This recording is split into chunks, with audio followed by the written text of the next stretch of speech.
याच्यावरती रिसर्च होणं खूप गरजेचं आहे. खूप खूप चांगली गुणकारी भाजी आहे. पौष्टिक अशा अनेक भाज्या, कुठलेही फर्टिलायझर नाही किंवा कुठलेही केमिकल नाही, ह्या भाज्या निसर्ग आपल्याला दरवर्षी देतो. कसे दिसतायत? झकास. पण हिचा वेगळा वास. बरोबर. ही ही बांधाला रुतते. बांधाला रुजते, मुळेंडी औषधी असते. चला आपण निघालोय भाजी आणायला. चला गावाकडचं वातावरण बघा. पावसाने आज विश्रांती घेतली, आईने आमच्या काठी घेतली. घरातून निघालोय थेट रानामध्ये. आता इथे बघा रस्त्याच्या बाजूलाच आपल्या टाकळा भाग असा वाढलाय. टाकळा हा अँटी फंगल म्हणतात ना असतो. पावसाळ्यात सर्रास याची भाजी खाल्ली जाते. अनेक रानभाज्या शेताच्या बांधावरतीच मिळतात. कुरडू असेल, मग इतर कुठली भाजी असेल, सो अनेक अशा रानभाज्या आहेत. तर आज आपण कुठली भाजी आणतो ते तुम्हाला सांगू. पण रस्त्याच्या कडेला सर्रास टाकळा आमच्या इकडे बघा शेताच्या बांधावरतीच आहे. चला इथून जायचं आहे. मंडळी बघा, आता रानामध्ये जाण्याच्या अगोदरच बघा टाकळा बघा कसं एकदम भरभरून आलाय. अशा म्हणतात ना रस्त्याच्या कडेलाच सरस टाकळा पाहायला मिळतो. भरपूर आहे का आहे? होय ना. चला चला वाटेमध्ये जातानाच आपल्याला दुसरी रानभाजी पाहायला मिळते. ते म्हणजे गावाकडचं हे तेरं. आता याला खाजीरा अळू म्हणतात, पण याची पण भाजी होते ना. बरोबर. हे खाज जरी असली या अळूला, तरी याची देखील भाजी खाल्ली जाते आमच्याकडे. ह्याला खाजीरा अळू म्हणतात. बघ किती छान वाटतंय झाडावरती असं. चला पुढे जाऊया. कोकिळा का ओरडते कोणास ठाऊक. आवाज येतोय काय? कोकिळ ओरडते आहे.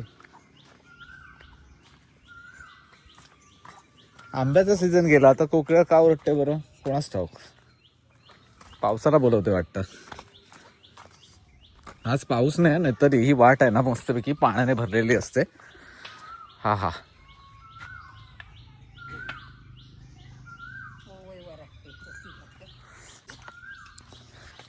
मंडळी उन्हाळ्यात ओरडते ती कोकिळा. आय म्हणते हे पोवई ओरडते. पोवई म्हणजे पावसाळू वगैरे असं काही पक्ष असतो तो ओरडतोय. तो कोकिळ्यासारखा असा कुहू कुहू ओरडतोय. आवाज तसंच वाटला मला, म्हणून म्हटलं कोकिळा कशाला ओरडते. पोवई ओरडते. पावसाळू पावसाला बोलवते. शेतं सुकलीत. शेता चोंड्यामधलं जे काही पाणी आहे ना ते कमी झालं मंडळी. हळूहळू जाऊया. वाट थोडी निसरडी झाली. सावकाशी दगडावरती शेवाळ आहे. आहे अशीच नजर मारून बघते भाजी कुठे दिसते काय.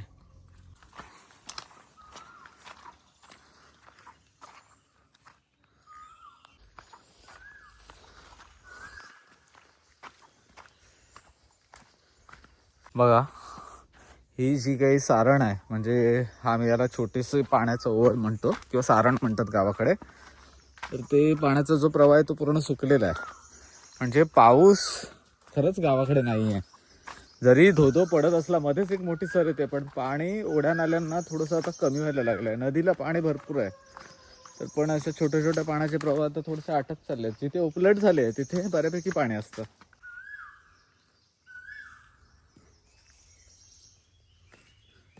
इकडे कुठेतरी वराटतोय.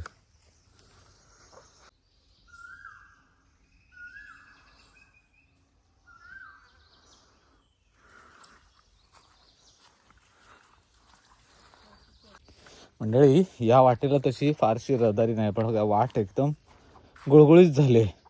या गुळगुळीत शब्दाला आमच्याकडे गावाकडे बुलबुटीत म्हणतात. आता बघा हे पाय ठेवूया जरा. दगडावरती पण शेवाळ आहे, वाटेवरती पण शेवाळ आहे. लहानपणी आम्ही इथे आहे ना सर्रास इथे चालताना पडायचो. अजून पण वाट तशीच आहे बघा.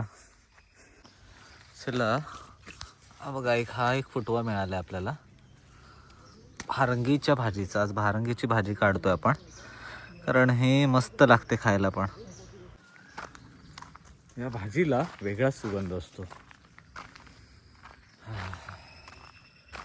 कधीतरी गावी आलात ना तर भारंगीची भाजी कशी दिसते, कशी ओळख आहे ती जरा पारखून घ्या.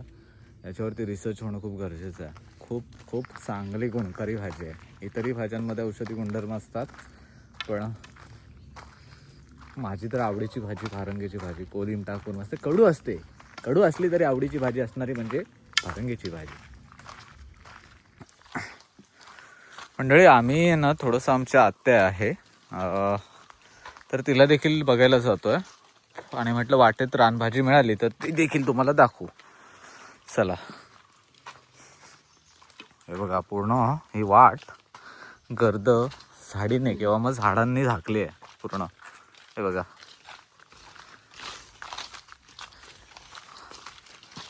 इकडे सहसा फार अशी रहदारी नसते कोणाची, त्याच्यामुळे ह्या जुन्या वाटा आहेत पायवाटा. त्याच्यामुळे ह्या पायवाटा आता कसं रहदारी नसल्यामुळे मळलेल्या नाही आहेत, नाही तर ज्या वाटेला रहदारी असते ती छानपैकी मळलेली असते. आता इथे बघूया आपण भाजी मिळते काय ते. चला पुढे जाऊया. भाजी कुठे नजरेस पडत नाही, सार कापून नेले त्याच्यामुळे कदाचित भाजी इकडे नजरेस पडत नाही आहे. कसं आहे सध्या कसं आता श्रावण सुरू होईल तेव्हा परत एकदा अळंबी भेटायला सुरुवात होतील. मग आता चुड्या वगैरे पण भेटायला सुरुवात झालेली आहे ऑलमोस्ट. चितल्या, कुंबल्या असे मशरूमचे वेगवेगळे प्रकार आहेत ज्यांना कुठलं खत नाही लागत आणि नाही कोण म्हणतात ना पाणी घालायला जात. अशा अनेक भाज्या, औषधी गुणधर्म असलेल्या अनेक भाज्या, पौष्टिक अशा अनेक भाज्या, कुठलेही फर्टिलायझर नाही किंवा कुठलेही केमिकल नाही, ह्या भाज्या निसर्ग आपल्याला दरवर्षी देतो आणि ह्या भाज्या खाणं खूप गरजेचं असेल जर तुम्हाला निरोगी राहायचं असेल तर. आता आपण बाजारातून येणाऱ्या भाज्या बघतो त्यांना ऑलमोस्ट केमिकल असतं किंवा फर्टिलायझर असतं किंवा असं म्हणतात ना कीटकनाशक असतं. एवढं सगळं नाशक म्हणतात ना खाऊन माणसाचा नाश व्हायचा. त्याच्यामुळे रानभाज्या खा आणि निरोगी राहा. चला आहे काय गावत नाही वाटतंय. आपण अजून पुढे जाऊ बघू. आपल्याला टाकळा तर गावेल जाताना. गावला काय फुटवा. हे बघा हे अशी रानभाजीचं झाड पण मोठं होतं बघा. याला म्हणतात भारंगी. गावले 2 फुटवे गावली. बघूया. हे बघा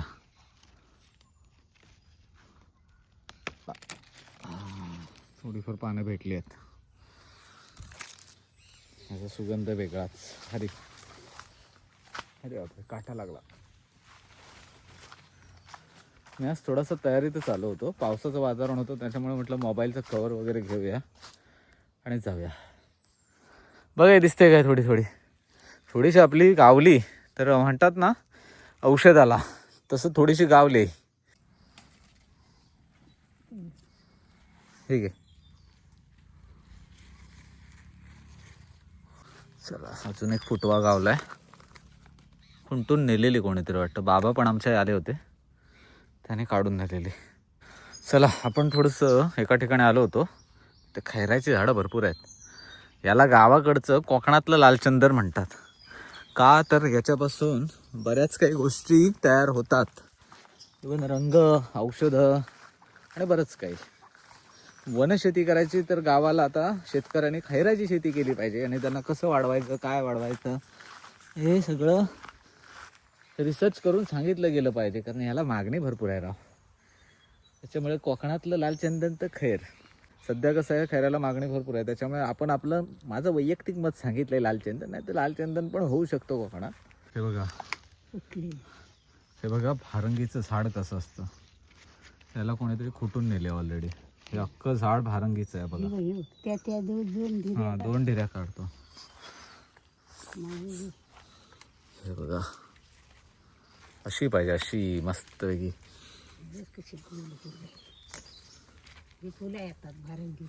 आलेत फुलं. मंडळी भारंगीच्या पानाची भाजी तर आपण खातो पण त्याची फुलं बघा कशी असतात. हा याच्या कळ्याची भाजी खाणं आहे ना एक वेगळाच आनंद मिळतो. मस्त भाजी होते याची बघा. कसे दिसतायत झकास. याचा रंग पण एक युनिक आहे. एकदम निळा रंग येतो फुलांना. भारंगीची भाजी फुलांची भाजी आहे. कधी खायला मिळेल? थोड्या दिवसांनी गणपतीच्या नंतर. हा चला हे पुढे पण फुटवे आहेत. हे बघ काढू ना. हे बघा ही काय भाजी मुळासकट उपटून काढायची असते असं नाही. याची फक्त आपण अशी पानं काढायची. चला भेटली आहे बऱ्यापैकी आम्हाला भाजी. ही बघा, थोडीशी इकडे पण मिळाली आपल्याला, जून आहे पण थोडी. चला, भारंगीची भाजी आम्हाला पुरेशी तेवढी मिळाली आहे आज. थोडीशी ही वेल वगैरे आहेत ते साईडला करूया, मस्त की खुटून घेऊया. कोवळा देठ असला तर तिथपासून खुटली तरी चालते. आता ही पानं थोडीशी किड्याने खाल्लेत, ती काढून टाकूया. बघा, निसर्ग बऱ्याच गोष्टी लपून ठेवतो, तशी भाजी पण लपून ठेवतो.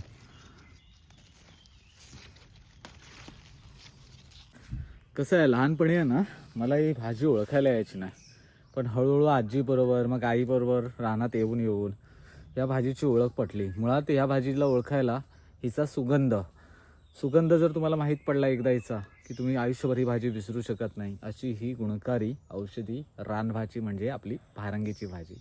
भले भले कठीण रोग याने बरे होतात असं जाणकार सांगतात किंवा आयुर्वेदज्ञ सांगतात. आम्ही आपलं रोजच खाताव. कधी पावसाळी अशी गावते व्हायचा कोलिम टाकायचा, कधी कांदा वगैरे वार असला म्हणजे सोमवार मंगळवार असला तर मग आपलं व्हायचं व्हेज पद्धतीने बनवायची, आणि मग असा बुधवार शुक्रवार असला की व्हायचा कोलिम टाकायचा सुक्या मच्छीसोबत. मस्त लागते. त्याचा सुगंधच मला एवढा भारी आवडतो ना, मगापासून मी सुगंध वरून. कारण या भाजीचा सुगंध कधीतरी गावी आलात ना तर घेऊन बघा, तुम्ही नक्कीच प्रेमात पडा. चला, जसं एक एक पाऊल पुढे टाकतोय तसं तसं भाजी मिळत जाते. हे जून झालेली पाण्यात काय काय.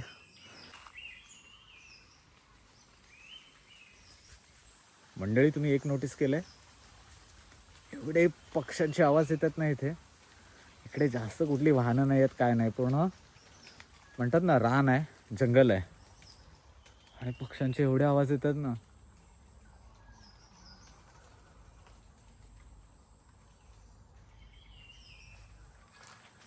तुम्हाला ऐकू येत असतील. पावसाने हजेरी लावली, पावसाने हजेरी लावली.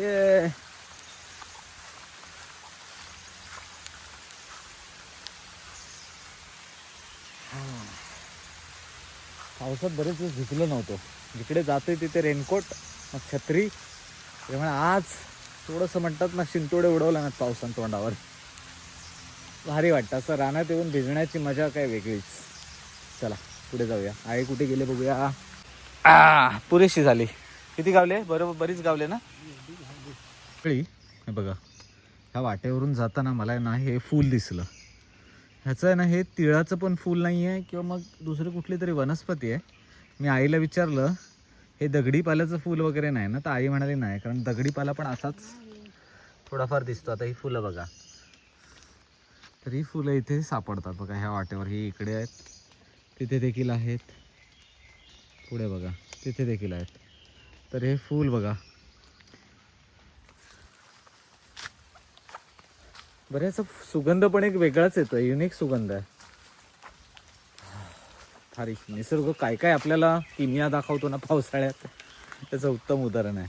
हा बघा मंडळी, रानटी सुरण बघा. सुरणाचं झाड बघा केवढं आहे, याच्या खाली कंद मोठा असावा, हे चवई. चला मंडळी, आम्ही आता आमच्या आत्याच्या घराजवळ पोचलो आहे. पण इथे बघा, जाण्याच्या अगोदर हे जास्वंदाचं फूल दिसलं. हे असं जास्वंदाचं फूल कोणी बघितलंय का बघा.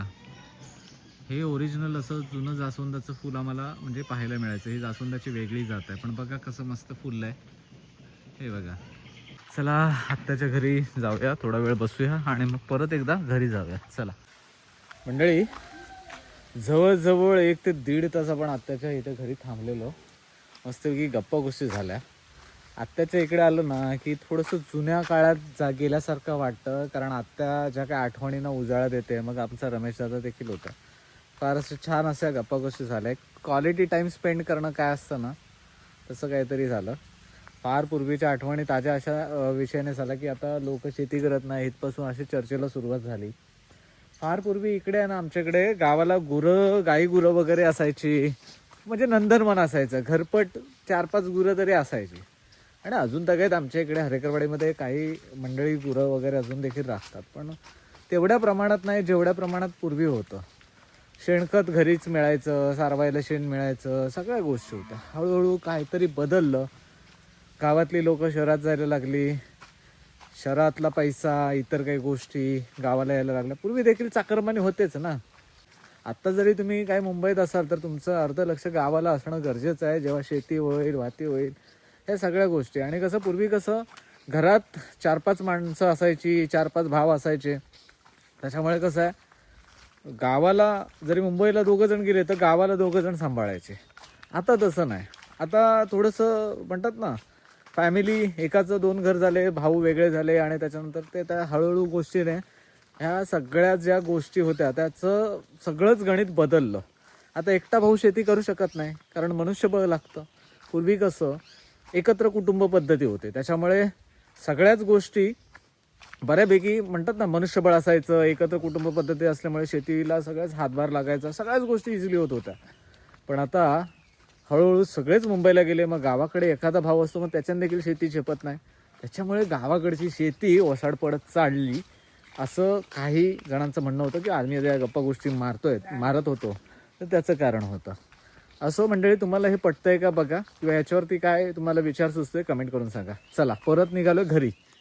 आहे बरीचशी भाजी भेटली बऱ्यापैकी ना, एक वेळ होईल तरी पण आम्ही आता वाट जाऊया. चला, पाऊस थांबलाय पण हे बघा मस्तपैकी रान.